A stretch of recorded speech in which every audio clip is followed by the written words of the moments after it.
Olá, eu sou a Carolina Braga, sou psicóloga e hoje vim falar com vocês pais. A boneca Momo, o que os pais podem fazer? Antes de começar, eu queria convidar você para curtir esse vídeo, para se inscrever no canal, para compartilhar esse vídeo com outros pais que podem estar precisando de ajuda em relação a esse tema. Se você se inscreveu, clica no sininho para ativar as notificações e receber toda quarta-feira ao meio-dia um vídeo novo do nosso canal.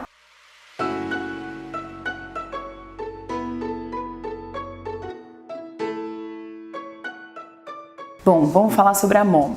O que é isso? Você deve ter ouvido falar, talvez a escola do teu filho te mandou uma mensagem, um e-mail sobre esse assunto. O que acontece é que a boneca Momo é uma lenda urbana que acabou virando um crime virtual. Bom, lendas urbanas a gente já teve várias, né? Quando a gente era criança, a gente ouvia do homem do saco, da loira do banheiro, enfim, várias situações. A questão é que isso usado, né, esse tema usado para aterrorizar crianças e adolescentes foi também relacionado a crimes.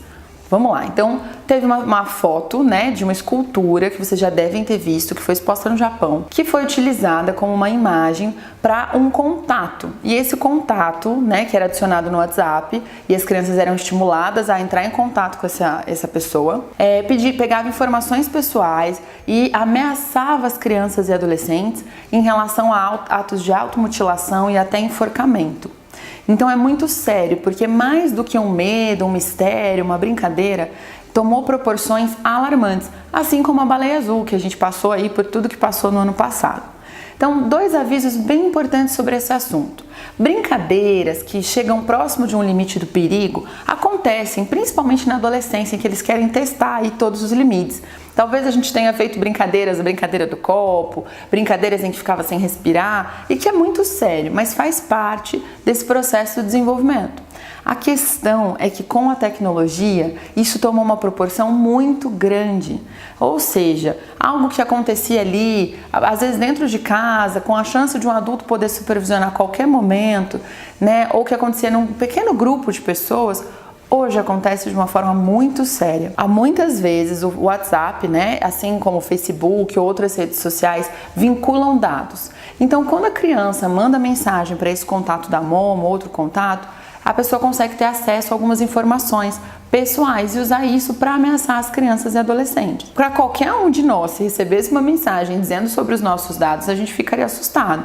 Imagina eles. E eles acabam não pedindo ajuda aos adultos com medo do que eles iriam dizer e aí se sujeitam a esse tipo de ameaça. Então, essas brincadeiras que aconteciam de uma forma mais sutil alguns anos atrás, hoje em dia envolvem coisas muito sérias, como contato, endereço, telefone. E aí as crianças e adolescentes, por mais que entendam tudo de tecnologia, acabam não tendo noção do quanto é sério colocar algumas informações pessoais. A gente mesmo, né? Você já pensou o que está no seu Facebook? Os check-ins que você faz? Porque a gente conta o tempo todo que a gente não está em casa, né?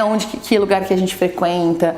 Pensa bem no seu perfil. Será que não tem lá o registro de que você vai toda semana naquela academia? Ou toda semana naquele lugar? Ou sobre o seu filho, o nome do seu marido, o nome de outras pessoas? E que se alguém pegar o seu Facebook, descobrir o seu telefone e ligar falando todas aquelas informações, você vai se sentir muito ameaçado. Não é mesmo?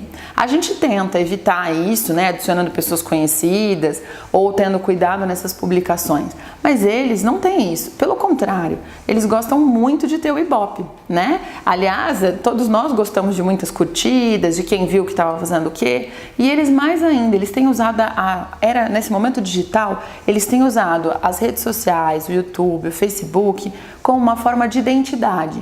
Então, qualquer um deles tem um canal no YouTube, querendo muitos seguidores. Os próprios jogos online que eles participam, você tem a opção de seguir um ao outro, adicionar um ao outro, e eles ficam felizes e orgulhosos quando tem muitos seguidores, mesmo não fazendo ideia de quem são eles. Então, esse é um alerta muito importante, porque a gente não vai conseguir colocar todo mundo numa bolha e dizer não fale com estranhos, não é mesmo?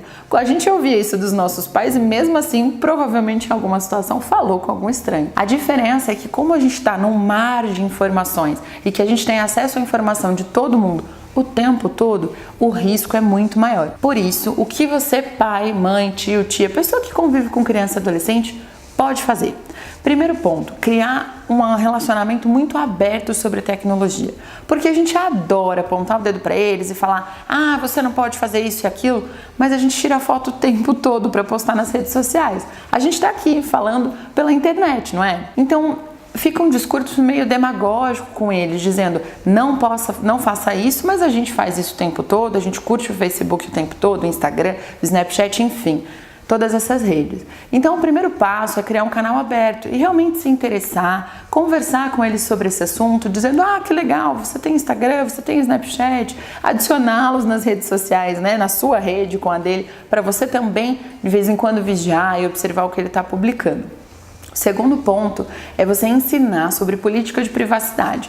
Às vezes é difícil até pra gente saber como fazer isso, né? Mas toda rede social tem uma parte das configurações em que você pode colocar quem pode ver, né? Qual a noção de privacidade? Inclusive, você pode enviar para o e-mail notificações cada vez que alguém adiciona o teu filho no Facebook, né? Se você vincular uma conta de e-mail sua, você pode receber esse tipo de notificação. Isso é bem importante para a gente poder ficar de olho, saber exatamente o que está acontecendo. A conversa real e honesta com eles, né? Também é o terceiro ponto. Poder sentar, ver os vídeos da Momo, explicar, né? Tem muitas pessoas, infelizmente, dando ibope para isso, falando que ligaram para a Momo, que falaram e etc, o que está assustando eles. Então, conversar abertamente, procurar na internet junto informações sobre esse assunto e dizer que, independente de qualquer coisa, vocês precisam ficar sabendo caso aconteça alguma coisa com o seu filho, né? Muitas vezes eles têm medo de falar, de contar, então a gente manter esse canal aberto e poder dizer: vamos entender junto o que está acontecendo, facilita muito as coisas. E o último ponto, a última dica que eu acho bem importante de falar é: observe o comportamento. Muitas vezes, com a correria do nosso dia a dia, a gente já conversou aqui no canal sobre esse assunto, as crianças têm mudanças sutis do comportamento e que demora pra gente ver, né? Então, mudanças drásticas, como por exemplo, não conseguir dormir, não conseguir comer, não querer ir para a escola, né? Ter mais medo do que o habitual, são sinais muito importantes, com certeza. Crianças e adolescentes que estão com essas alterações merecem um cuidado, uma atenção para a gente ver o que está acontecendo. Mas muitas vezes esses sinais são mais sutis, né? Até pelo medo de serem descobertos, o medo de fazer alguma coisa em relação a isso, eles acabam disfarçando essas inseguranças. Então fique de olho, né? O teu filho está passando um tempo a mais na internet do que o habitual dele, ele está mais tenso ou mais irritado. Irritação é um sinal bem importante de que alguma coisa não está bem. E em geral a gente só chama de aborrecência, esquece de pensar que às vezes essa irritação pode ser um sinal de preocupação. Fique de olho, procure conversar sobre o que ele tem feito na internet, procure conversar sobre como estão os amigos, procure aproximar os amigos também, né, das crianças e adolescentes do que você conhece, conversar com outros pais. Isso é bem legal, porque às vezes um colega conta para a mãe ou para o pai alguma coisa e você pode saber o que está acontecendo. E por último, para a gente finalizar, a gente tem que dar sim a liberdade para eles, mas sempre dividindo essa responsabilidade, ok? A gente já conversou aqui nos outros vídeos, você deve estar por dentro, sobre entrar no WhatsApp Web, usar outros recursos que você possa sim ter acesso às informações que a criança e adolescente troca online, mas é importante fazer isso de forma aberta, chegar para ele e dizer: olha, a condição para você ter acesso ao celular, ao tablet, ao computador, é que a gente divida essa responsabilidade. Então, eu vou sim, de vez em quando, olhar o histórico, eu vou sim olhar o WhatsApp, eu vou entrar no seu Instagram, eu quero as senhas compartilhadas, para que a gente possa, né, ajudá-los a filtrar algumas coisas, porque, infelizmente, eles ainda não adquiriram algumas maturidades. A gente tem que lembrar também do desenvolvimento neurológico, que as partes aqui da frente do cérebro, né, que são responsáveis por um planejamento, por uma organização maior, vão se desenvolver até a segunda década de vida. E aí pensa que, sei lá, com 10 anos, 12, eles já estão tendo acesso a todas as informações online, mas o amadurecimento neurológico para lidar com isso, ele vem muito depois, pelo menos por enquanto, né? Pode ser que a gente até biologicamente vá mudando nisso e acelerando esse processo.